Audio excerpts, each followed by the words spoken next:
कोटा एक ऐसा नाम है जो कि जो भी स्टूडेंट मेडिकल और इंजीनियरिंग में एडमिशन लेना चाहता है, उनका ये सपना होता है या फिर एक्सपेक्टेशन भी होती है कि अगर हम कोटा जाएंगे और कोटा से प्रिपरेशन करेंगे तो मुझे अच्छे कॉलेज मिल पाएगी, चाहे वो इंजीनियरिंग में हो या फिर मेडिकल में।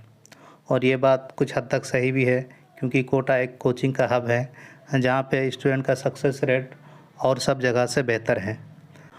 लेकिन एक चिंता का विषय ये भी है कि वहाँ बच्चों का सुसाइड रेट भी दिन प्रतिदिन बढ़ता ही चला जा रहा है। पिछले दिनों 2 बच्चों ने सुसाइड किया, जिसके वजह से अब कोचिंग संस्थानों पर और वहाँ कोचिंग संस्थानों पर काफ़ी सवाल उठने लगे हैं कि आखिर यहाँ पे इतने सुसाइड हो क्यों रहे हैं। चूँकि मैं खुद कोटा से पढ़ा हूँ तो मैं आपको एक्चुअल सिनेरियो बता सकता हूँ कि आखिर कोटा में स्टूडेंट के साथ होता क्या है और वो सुसाइड तक कैसे पहुँच जाते हैं। चूँकि बात यह है कि कोटा एक ऐसा जगह है जहाँ से देश भर के अलग अलग प्रदेश से लगभग 2.5 लाख बच्चे वहाँ प्रिपरेशन के लिए जाते हैं। लेकिन इतनी ज़्यादा सीट्स तो होती नहीं है, चाहे मेडिकल हो या फिर इंजीनियरिंग में। और जो भी बच्चे कोटा जाते हैं अक्सर वो अपने अपने स्कूल के या फिर अपने अपने आसपास के टॉपर होते हैं। तो फिर जैसे ही वो कोटा पहुंचते हैं तो उनको एक्चुअल कंपटीशन के बारे में पता चलता है, क्योंकि वहाँ ऑलरेडी सारे लोग टॉपर ही हैं, तो उनका मुकाबला भी टॉपर से ही होता है। तो चलिए हम लोग बात करते हैं कि वहाँ स्टूडेंट सुसाइड करने पर मजबूर क्यों हो जाते हैं। तो जैसे ही स्टूडेंट एडमिशन लेते हैं उसके बाद जैसे ही एक महीना गुजरता है तो स्टार्ट होता है टेस्ट, जो कि 15 दिन में 1 बार होता है और महीने में 2 बार।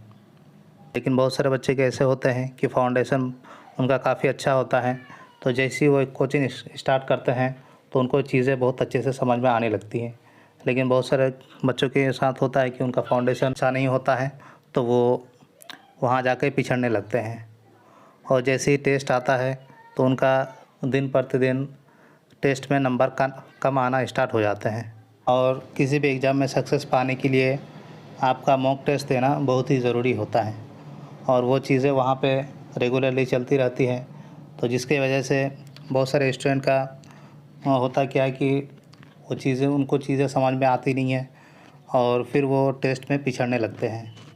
और वहाँ पे एक नियम ये भी है कि जो बच्चे टेस्ट में अच्छा मार्क्स लाते हैं उनको आगे के बैच में शिफ्ट किया जाता है, जो कि जहाँ पे टीचर अच्छे होते हैं। और जो बच्चे टेस्ट में उतना अच्छा मार्क्स नहीं ला पाते हैं उनको डाउनग्रेड कर दिया जाता है बैच में, जिसकी वजह से उनको और भी स्ट्रेस फील होने लगता है। और ऐसा होते होते जैसे एग्ज़ाम का टाइम आता है और ख़ास करके ये चीज़ें 6 महीने के बाद स्टार्ट हो जाती हैं। जैसे उन्हें लगता है कि मैं अपने स्कूल में पढ़ने में इतना अच्छा था, लेकिन यहाँ आके मेरे साथ क्या हो गया और मुझसे मॉक टेस्ट में नंबर आ ही नहीं पा रहे हैं, तो उसको फेल होने का डर काफ़ी सताने लगता है। चूँकि वहाँ फ़ीस इतनी ज़्यादा होती है कि एक बार एडमिशन ले लेने के बाद बच्चा ये नहीं सोच पाता है कि हम पेरेंट्स को कैसे बोले कि हम यहाँ पढ़ाई नहीं कर पाएंगे और यहाँ पे हमसे कुछ हो नहीं पा रहा है। जैसे ही उन्हें लगता है कि मुझसे एग्ज़ाम नहीं निकलेगा तो वो काफ़ी डिप्रेशन में चला जाता है। और जैसे ही बच्चा डिप्रेशन में जाता है उसकी प्रोडक्टिविटी ऑटोमेटिकली और कम होता चला जाता है।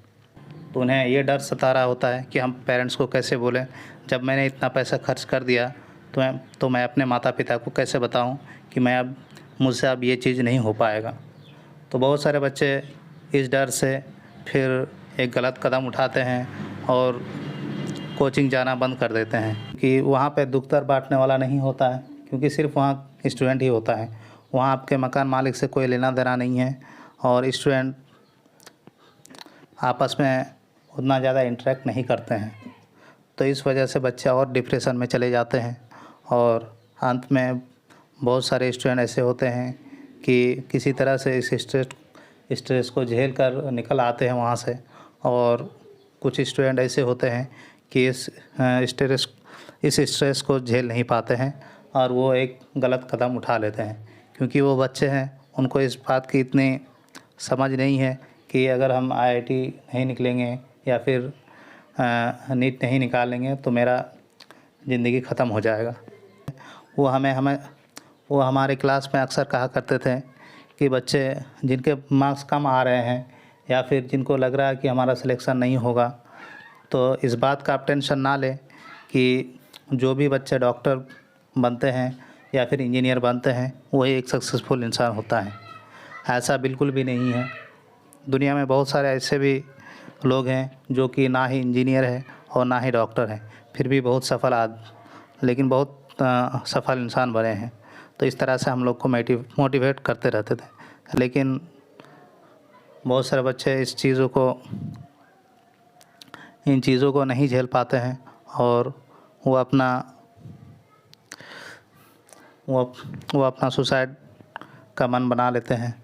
लेकिन बहुत सारे स्टूडेंट ऐसे होते हैं कि वो इतना स्ट्रेस में चले जाते हैं कि वो कोचिंग जाना बंद कर देते हैं। और इससे होता क्या है कि उनको पता नहीं क्योंकि कोचिंग वालों को पता नहीं चल पाता है, अपने दोस्तों को पता नहीं चल पाता है, फिर वो इधर उधर घूमने लगते हैं, ड्रग्स वगैरह लेने लगते हैं। और अल्टीमेटली उसे जब एग्ज़ाम का टाइम आता है, फाइनल एग्ज़ाम का, तब उन्हें लगता है कि अब हमसे तो कुछ होगा नहीं और हमने अपने माँ बाप के इतने पैसे खर्च कर दिए हैं, तो अब मैं किस मुँह से घर जाऊँ। तो फिर वो इस तरह के गलत डिसीजन लेते हैं और सुसाइड तक पहुंच जाते हैं।